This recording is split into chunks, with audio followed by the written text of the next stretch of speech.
Assalamualaikum warahmatullahi wabarakatuh.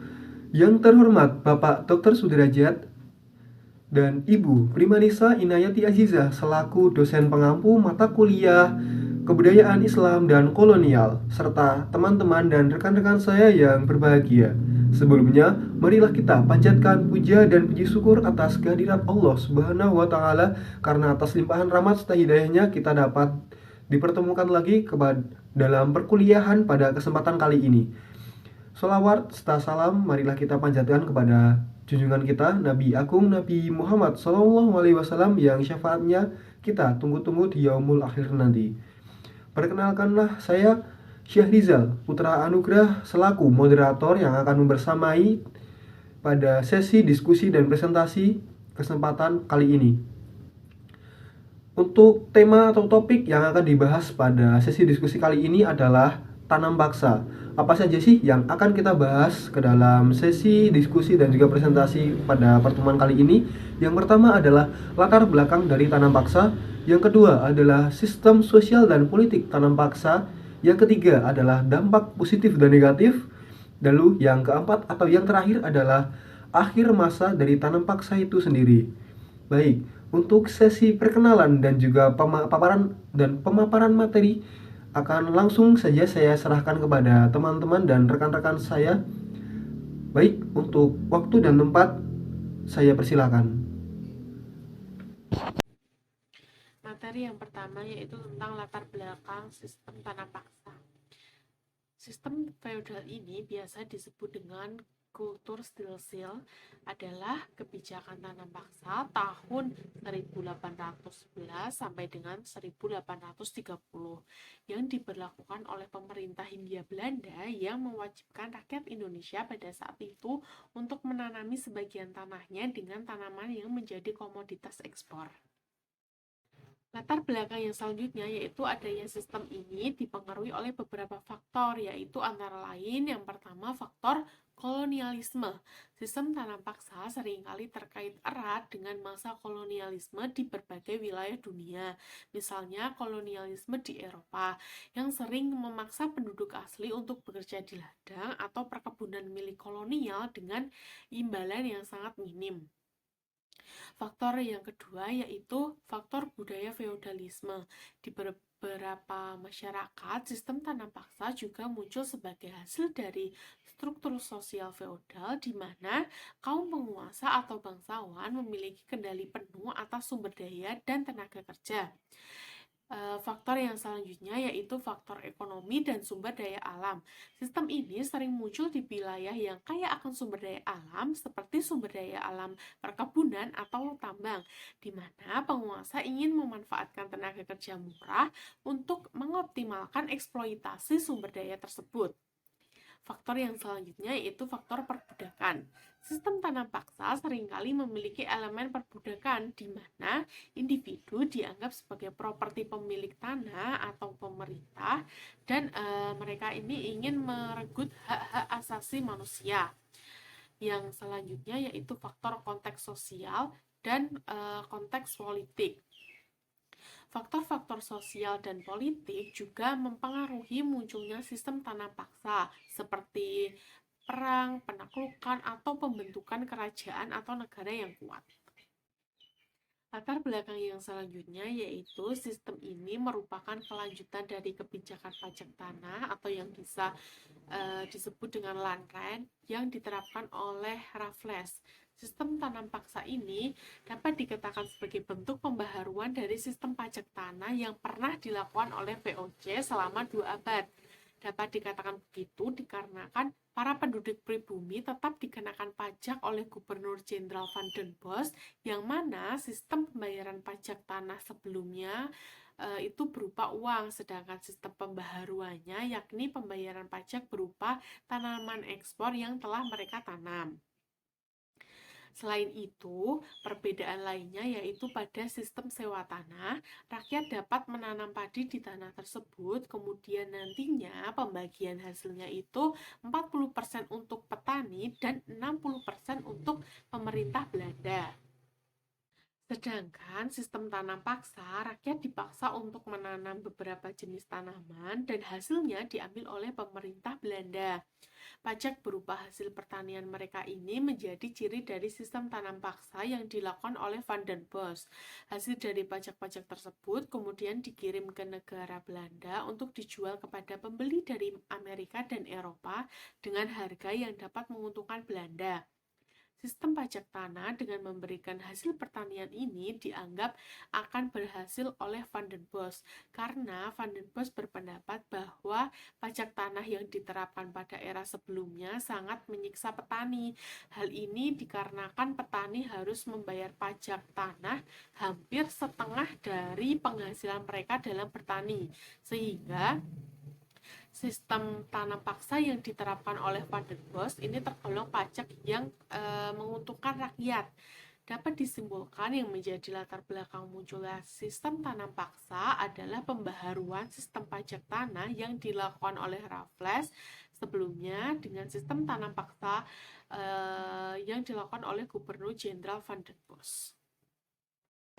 Materi yang selanjutnya yaitu sistem sosial politik tanam paksa. Sistem tanam paksa adalah sistem yang mengharuskan rakyat melaksanakan proyek penanaman tanaman ekspor di bawah paksaan pemerintah kolonial Belanda.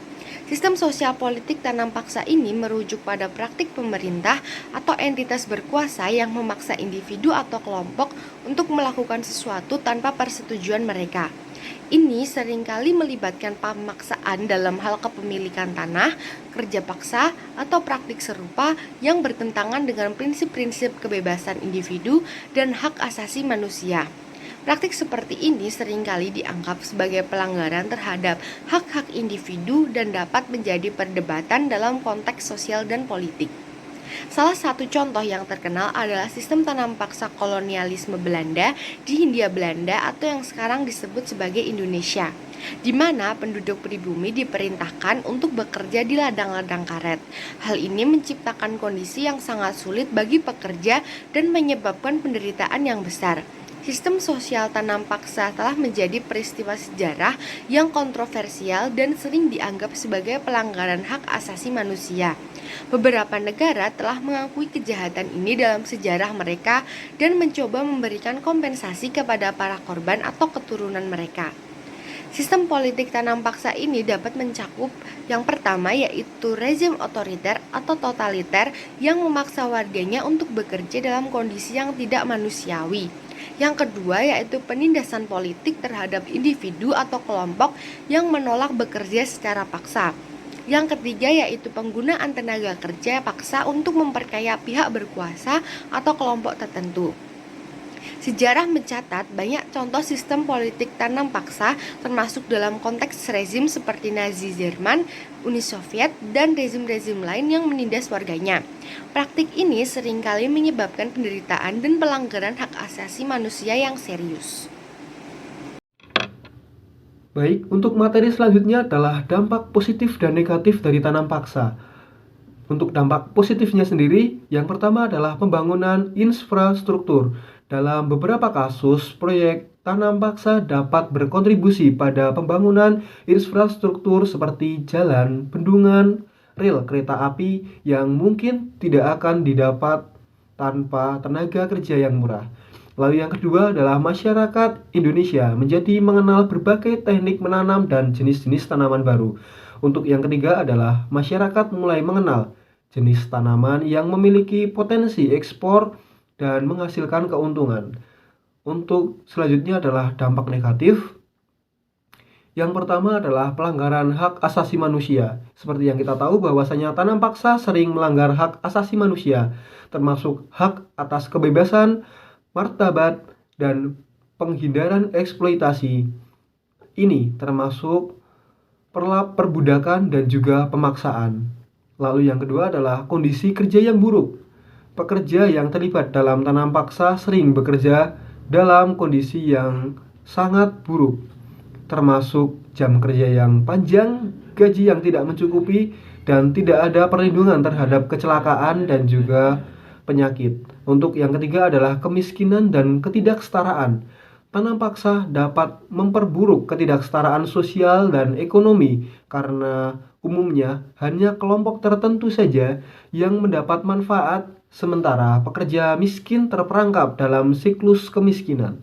Lalu yang keempat adalah perdamaian dan stabilitas. Praktik tanam paksa dapat menyebabkan ketegangan sosial dan konflik, mengancam perdamaian dan stabilitas di wilayah-wilayah di mana tanam paksa itu terjadi. Lalu yang kelima adalah dampak lingkungan. Proyek tanam paksa juga dapat merusak lingkungan, misalnya dengan mengorbankan hutan dan ekosistem penting demi kepentingan proyek-proyek yang ada pada tanam paksa tersebut. Baik, untuk materi selanjutnya, saya persilakan. Untuk materi yang terakhir yaitu materi mengenai faktor yang menyebabkan penghapusan sistem tanam paksa. Yang pertama yaitu adanya tekanan dari kelompok liberal. Jadi ada kelompok liberal Belanda yang menentang akan sistem tanam paksa ini. Nah, mereka itu mendukung akan kebebasan perdagangan dan kebebasan individual dalam usaha ekonomi. Nah, tekanan dari kelompok ini kemudian membuat pemerintah atau kolonial Belanda ini mulai mempertimbangkan penghapusan sistem tanam paksa. Nah, adapun penentang-penentang sistem tanam paksa ini yaitu ada Edward Dousdekker, terus Franzen van der Putte, ada juga Baron van Houvel, dan juga golongan dari pengusaha. Kemudian yang kedua yaitu karena adanya perlawanan lokal. Nah, perlawanan terhadap sistem tanam paksa ini juga dilakukan oleh petani pribumi di Hindia Belanda. Mereka itu memberontak adanya sistem tanam paksa karena pajak yang tinggi dan mereka terbebani akan penguasaan tanah oleh pemerintah kolonial Belanda. Kemudian yang terakhir ada pertimbangan ekonomi. Nah, meskipun sistem tanam paksa ini memberikan keuntungan bagi pemerintah kolonial Belanda, ada beberapa komoditas yang tidak lagi memberikan keuntungan yang signifikan. Pemerintah Belanda mulai menyadari bahwa sistem tanam paksa ini tidak lagi efisien dan tidak lagi menguntungkan secara ekonomi. Terus sistem tanam paksa ini tuh ditutup atau dihapus secara bertahap. Yang pertama itu pada tahun 1862. Nah, lada ini dikeluarkan dari daftar tanaman yang harus ditanam secara paksa. Kemudian pada tahun 1865 ada teh dan kayu manis yang juga dihapuskan dari daftar tersebut. Nah, diikuti tembakau pada tahun 1866. Nah, langkah-langkah bertahap yang diambil untuk mengurangi ketergantungan pada sistem tanam paksa ini kemudian secara resmi dihentikan pada tahun 1870. Nah, dari dihentikannya sistem tanam paksa ini menandai kemenangan golongan liberal di Belanda yang telah lama menentang sistem tanam paksa ini atau sistem ekonomi yang sangat memaksa. Nah, meskipun penghapusan sistem tanam paksa ini dapat membawa perubahan atau diharapkan akan membawa perubahan yang positif bagi petani lokal, namun dampaknya juga terasa sangat panjang dan masih terus terasa dalam sejarah ekonomi sosial politik di Indonesia, seperti itu. Sekian penjelasan mengenai penghapusan sistem tanam paksa. Untuk selanjutnya saya kembalikan ke moderator. Terima kasih.